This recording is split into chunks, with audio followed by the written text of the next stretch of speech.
Okay, so this problem is asking how many grams would 4.50 times 10 to the 12 atoms of oxygen be?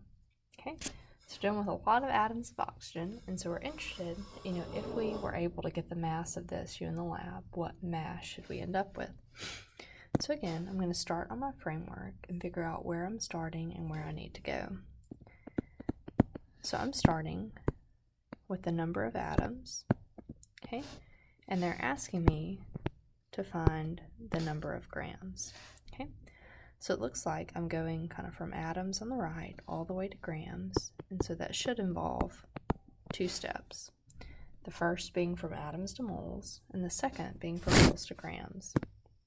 So I'm going to go ahead and set up my problem just by writing my given, and then giving myself room for the two steps that I've just planned out. Okay, step 1, then step 2. Okay, so now I'm going to start on my first step to go from atoms to moles. I know that if atoms is my starting unit, it must also be the bottom unit of the first conversion factor. Again, this is atoms of oxygen. Let me add that in.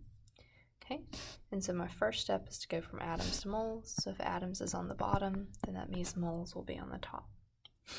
Then, to get from atoms to moles, I know that I have the ratio of Avogadro's number, which tells me that there are 6.022 times 10 to the 23rd atoms in 1 mole. Okay? So I check behind myself to make sure my units cancel, and they do. And so now I'm ready for step 2, which is to go from moles to grams. So again, since moles of oxygen is here, that means that moles of oxygen must also be in the bottom of my next conversion factor.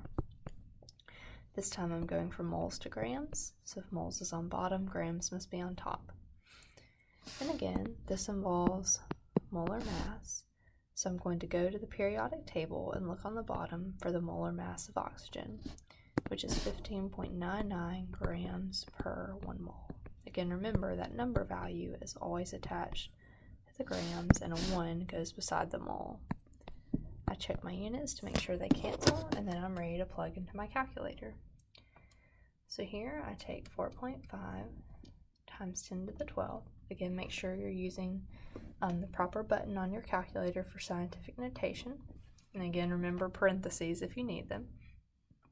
Then I'll divide by Avogadro's number, divided by 6.022 times 10 to the 23rd. And then the 15.99 is on top, so I'll multiply by 15.99. Okay. And the answer that I get is 1.19486 something times 10 to the negative 10th. Again, my new units are grams of oxygen. And so now I need to go back and think about sig figs. So here I'm starting with 3 sig figs. My answer should just have 3. So my final answer will be 1.19. Again, don't forget the scientific notation, times 10 to the negative 10th grams of oxygen. Okay, and there you go.